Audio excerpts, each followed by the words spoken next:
The Color Purple is now a Golden Globe nominee. Now it's okay.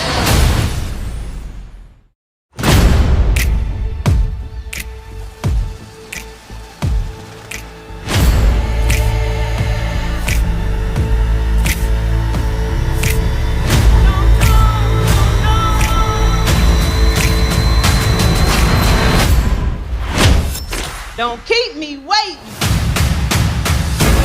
You keep your head held high, just like Mom taught us. Whatever I say, go. You got to stand up. Hell no. There's gonna be some changes made. This ain't me. Hush. We need to look like we belong. It's time to see the world. Hell no. Hell no. Oh, Miss Celie, you look good. Hell no. Don't be no fool. Don't waste your time.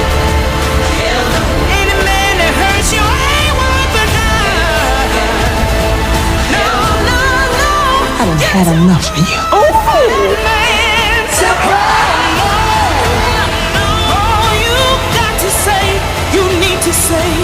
Better say The women at this table have lost their minds. now you're preaching.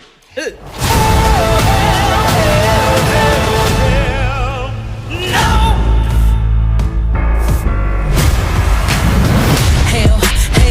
Hell no. You and all that disrespect and head to the door. When I do my dance, only time I'm on the floor. And I don't even let a man take me that low.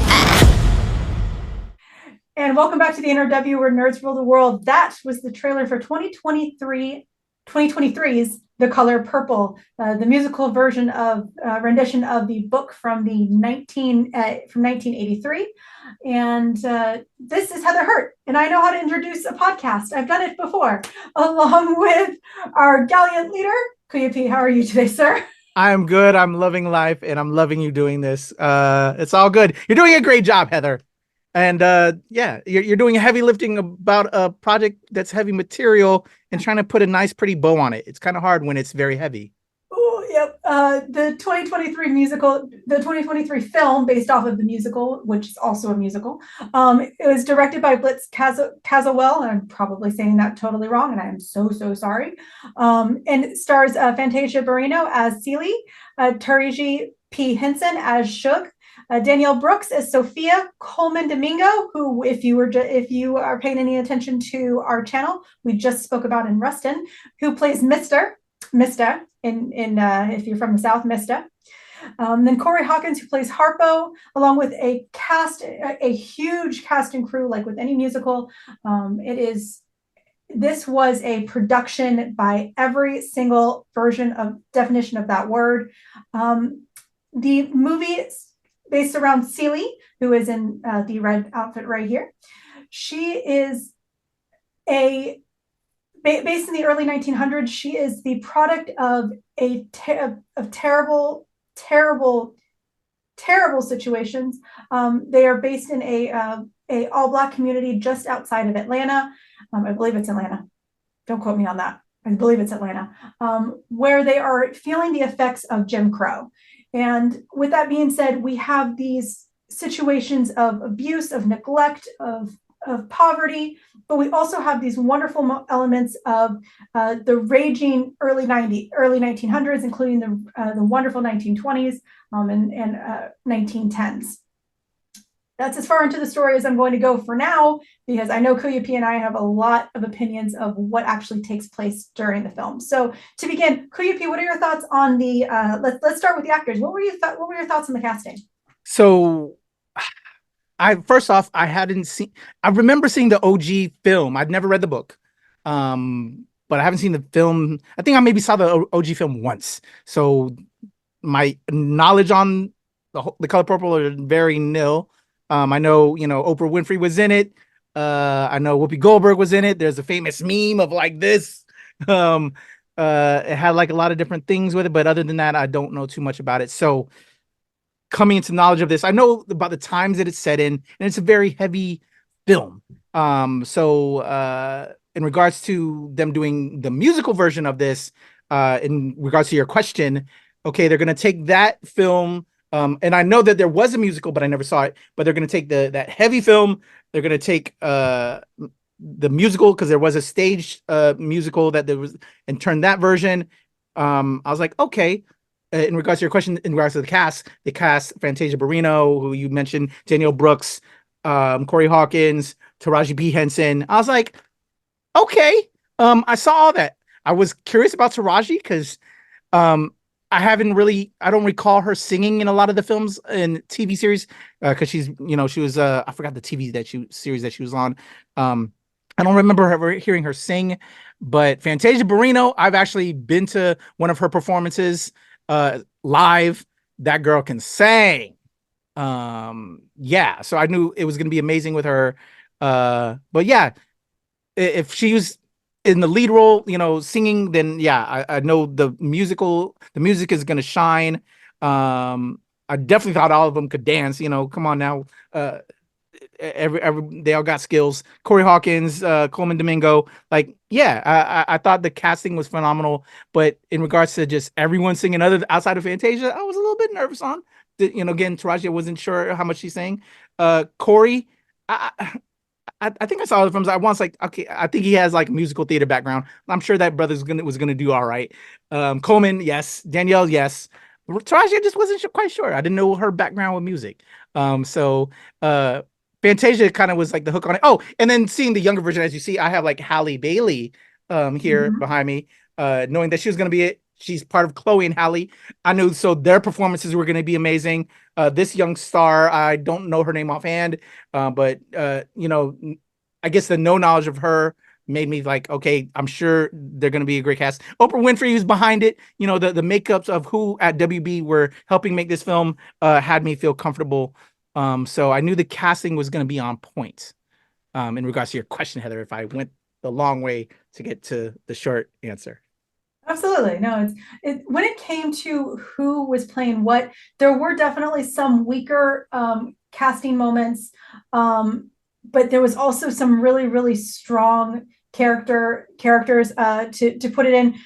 We were talking about in our other review. You once again, you should go watch that. Colman Domingo as Rustin played this incredible character that you fell absolutely in love with. Whereas the absolute opposite, he has an incredible range with Mr. He just killed that role. You felt everything that Mr. felt. Not everything. You don't want to feel everything. In the latter half of the film, you really felt everything that man felt. You felt the jealousy, you felt the hatred, you felt you felt all of the things, all the sadnesses. And then him in those pants. I just want him to wear those pants all the time. But so what you had is this was a perfect example of, you have great casting and then you have not so great casting, but what you can get is you can get members of a team that bring others up, that even if they are weaker, they can still have a strong presence. So that's what I got out of this. The casting. If I can butt in real quick. So yeah, completely agree. And I just want to echo that Colman Domingo, as to your point, I'm happy you brought it. I just want to make sure I remember to say this. If y'all, again, like Heather said, if you haven't seen wrestling, go check it out. Colman Domingo is amazing. And if you're a super nerd, Walking Dead. But wrestling, phenomenal. And this, phenomenal as well. So phenomenal that he plays his role to the T that, oh my God, I hated him. But that's what you're supposed to do. You're supposed to hate him. And then you see his character evolve and change. And you're like, okay, but I still got my eye on you, Rustin. Or excuse me, Colman Domingo. Mister, I got my eye on you, man. Phenomenal job. Colman Domingo was amazing in this. But yeah, made me feel some kind of way. But again, I felt like I was bashing Taraji earlier. But at the same time, as you were saying, I thought she did the role. But I don't know if I think I would have liked to have seen somebody else in the role. Again, she's saying she was good, but I don't know. I think that role could have been. I wanted kind of. I don't know. I don't know. I can't think of who I would have cast right now, but I don't know if it was as strong as everybody else personally. Sorry, Taraji. There's also the statement of these are great films. These are huge ensemble cast opportunities for people who are not usually considered movie stars or huge television stars to have their opportunities. That role could have been done by someone who is an up and comer on Broadway, and the position could have been stronger. Not in no hate to Henson, I love her, she's amazing, but it's one of those where she might not have done as well. Someone else could have maybe done a little bit better. And I think that's where we're getting at. It's not that there was an immense, that she was awful for the role. There were just opportunities and weaknesses in the casting.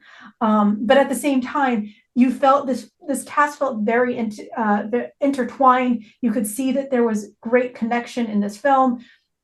How much was off, how much support that had on set.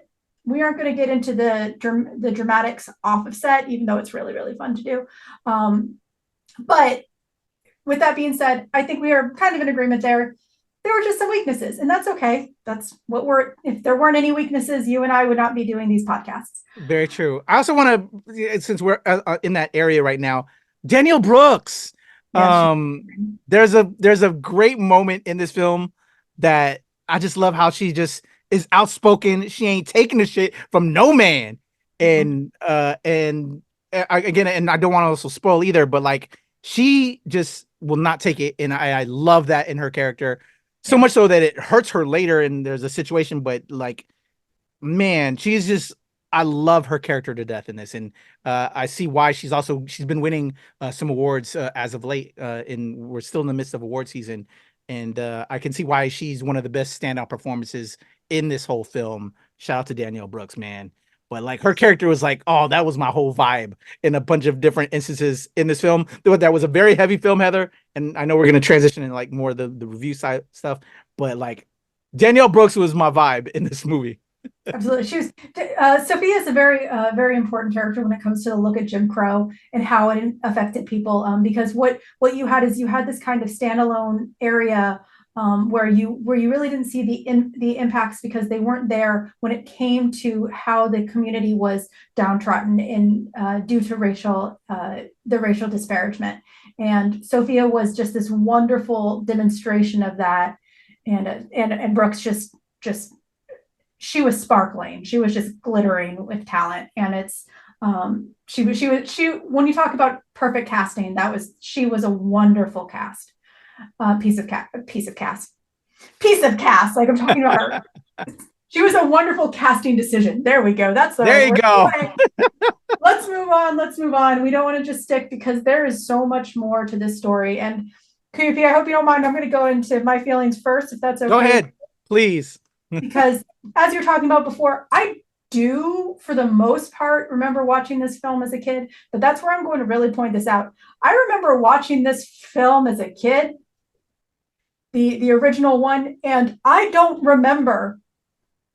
It's been a long time. I have also, I think I've read the books. I'm not 100% sure, but if I do, everything that happened, especially in that first 15 minutes, went way over my head. And that is honestly one of the things that I took away from this film, is the realization of the different types of stories, and how well we can tell them now versus what we could do in the 1980s, 1990s, and even in the early 2000s. We can tell stories in a much more open and secure space. Going back, I do need to go back and rewatch the film, because I'm going to be point blank here. I don't remember that much rape. I don't remember all of the rape. And once again, I was also a child. And one of the great things about the original film is that because it was told in a way that I did not recognize it. I also might not remember it, but it's one of those words, I did not recognize that. However, the moment you walk in, the very first thing that Celie talks about is that this is her second child with someone she is assuming as her father. And that's just trigger warnings like crazy.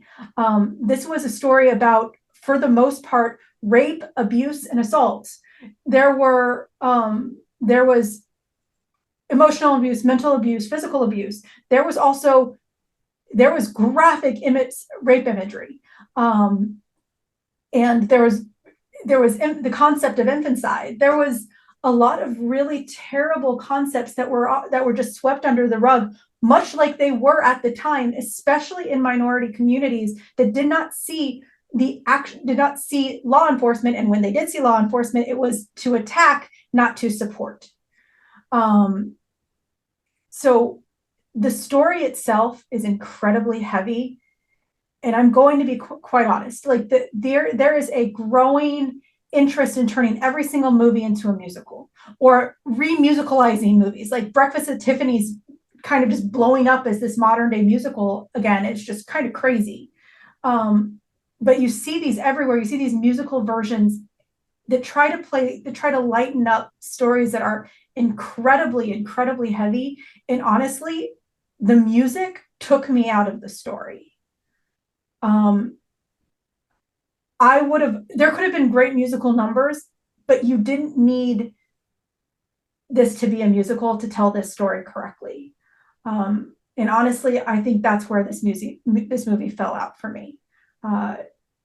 If you had told the story with emotion and impact and had music embedded in it, I think it would have been a much stronger movie than it was. Kuya, what are your thoughts? Girl, you hit the nail on the head. Yo, everything you said and more. Like, this was such a hard film for me to watch. Beautifully shot. I love the imagery, the costuming. And again, everybody did the damn thing. Well cast. The numbers when they were dancing and performing were all done immaculately.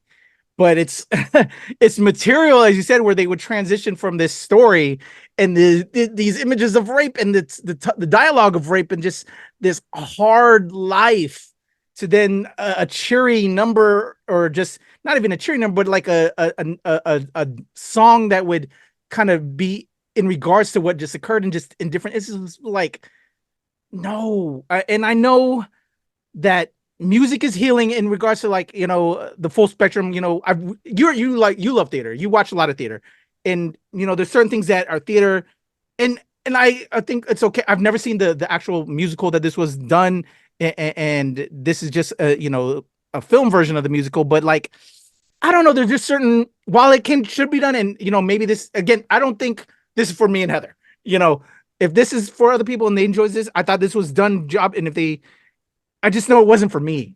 Because it was just so heavy in regards to the material. Again, so like, beautifully done. So if this is in your alley, I just know the material that it's doing, it's just so heavy that it was a hard film to watch. Like, I don't think I would ever watch this film again, to be honest.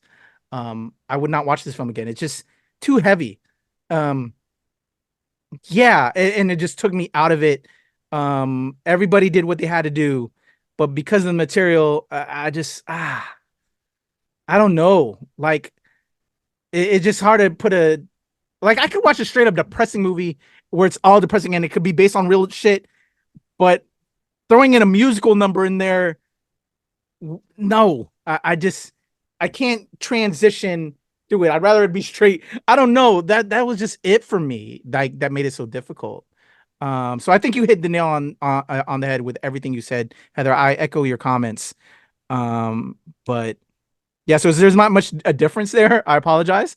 And if you're all looking for it, but we're just being open and real, and like we promise to always be open and real about our feelings on the show. You know, this, I just don't think it was for me, and obviously for Heather, it wasn't for her, but it's for you. I'm glad that it's here for you. But man, this was just such a heavy film to watch, and I don't think I'd watch it again. Absolutely. Yeah. I mean, there are people, I'm a theater kid. KP is a theater kid. We all do that. We know, we love this type of thing. And it's okay that you like a movie that we don't. What we are looking at the movie both critically and trying to get rid of any bias, but at the same time, we're also going to be honest with our feelings, and we're going to tell you how we truly feel. This movie had incredible shots, and as KP said, the costumes were incredible. This was an incredible period piece. The shots were beautiful. The musical elements were done incredibly. The choreography was wonderful. It just took you out of the moment, and it just didn't feel like a succinct film. especially with the materials that was placed into it. But yeah, tell us what you think. Disagree with us. Tell us your opinions. Go into that comment section and tell us how wrong we are. Let's have a conversation. Let's get this going. That is our thoughts right here at the NRW. Kuya P, Heather Hurt. Like, subscribe, share, tell people. Let's get the conversation started. That's one of the great things about books, musicals, movies like this. Let's conversate about these stories. That's what they should be done. That's what should be done. And all those things. We are the NRW, and we will see you next time. Bye. Well said.